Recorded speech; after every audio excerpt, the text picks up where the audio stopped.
TheSmartLocal.com.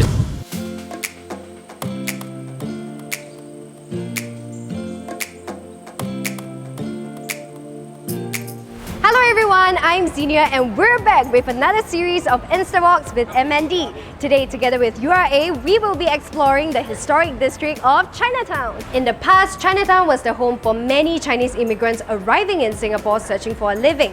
But today, it is Singapore's largest historic district where the streets and buildings have retained its heritage, even though it has evolved to remain relevant in today's context. Many people don't know this, but the Chinatown we know of today actually comprises 4 sub-districts that include Telok Ayer, Kreta Ayer, Bukit Pasoh and Tanjong Pagar. So with so many places to go, we have no time to waste. So let's go! This piece by Yip Yew Chong titled Letter Writer was only completed earlier this year. Now, back in the day, letter writers like the one in this mural would set up shops along the road and write letters for Chinese migrants for them to communicate with their families in China. With public housing, a wet market, hawker stalls and retail options, Chinatown Complex brings together all aspects of daily life in one convenient location. But if you venture all the way to the roof garden of this complex, you'll find recreational facilities like a playground and this Instagrammable basketball court.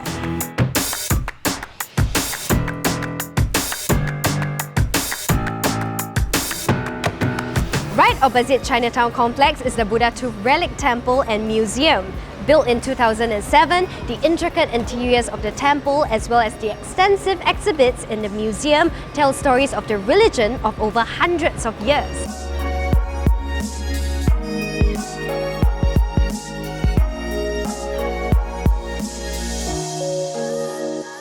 Something unique about Chinatown is that places of worship of different faiths are located harmoniously within minutes of each other, one of which is the oldest Hindu temple in Singapore, the Sri Mariamman Temple. Dating back to 1827, this temple is dedicated to goddess Mariamman, known for her power to cure illnesses and diseases. Today, it has been gazetted as a national monument for its architectural and historical significance.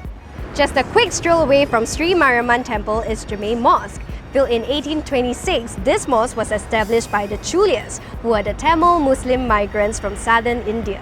Gazetted as a national monument in 1974, it is one of the few mosques in Singapore that hosts religious classes in Tamil today.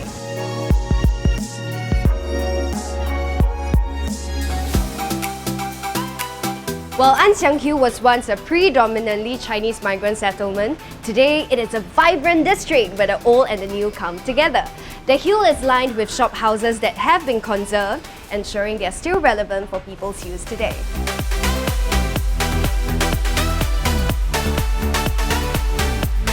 Don't forget to take in the sights as you make your way down An Siang Hill Park. Other than this photogenic spiral staircase, you can also find one of the last water wells in An Siang Hill here. Fun fact! Back in 1800s, there was limited freshwater supply in Chinatown and residents had to collect fresh water in oxen-drawn carts. And this is how the nickname of Chinatown New Shui came about. Completed in 1842, the Tian Hock King Temple is the oldest Chinese temple in Singapore. Also known as the Temple of Heavenly Happiness, this temple was gazetted as a national monument in 1973.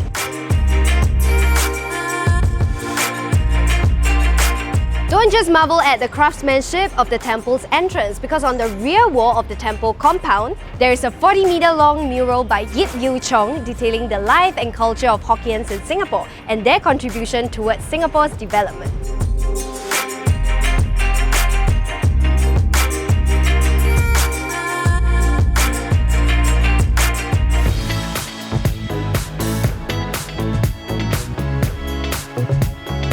If you're around the area from now to 15th of June 2018, be sure to check out the Urban Design Route installations. Located all over Tanjong Pagar, these temporary installations aim to activate and enliven public spaces for everyone. So be sure to visit and snap pictures of all 8 installations before they are gone. With 64 floors, Tanjong Pagar Centre is currently the tallest building in Singapore. While this mixed-use development houses shops, office spaces, residential apartments, and a 5-star hotel, it also has well-designed public spaces, like this urban park, perfect for holding various community events.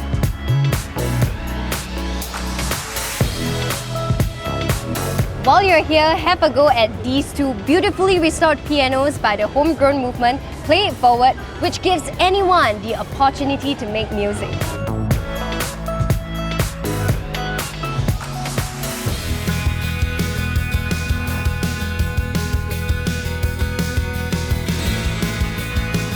While some are taking a breather, many others are taking the time to upload their best pictures onto Instagram. And in a bit, we will find out the 3 people who have taken the best shots in Chinatown and Tanjong Pagar.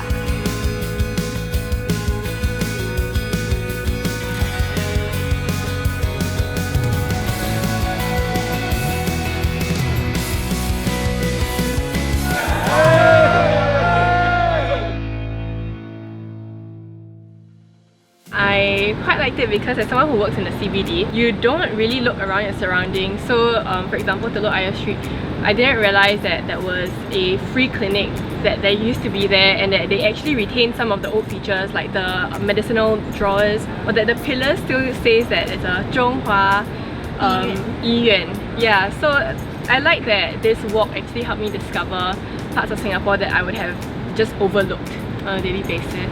We were introduced to this idea of blending traditional cultural location to more metropolitan business areas to try to put them together. Quite nice because I didn't really know about it, so it's kind of like an enlightening thing. So my perception of Chinatown and Tanjong Pagar has definitely changed. I didn't realize that there was so much culture there and that there was so much history. So it's definitely something which is very interesting to me. And we've come to the end of yet another TSL Insta Walk. Thank you MND and URA for making all of this possible. If you're looking for more information on when and where the next Insta Walk will be, follow MND Singapore and TheSmartLocal SG on Instagram. Until next time, bye!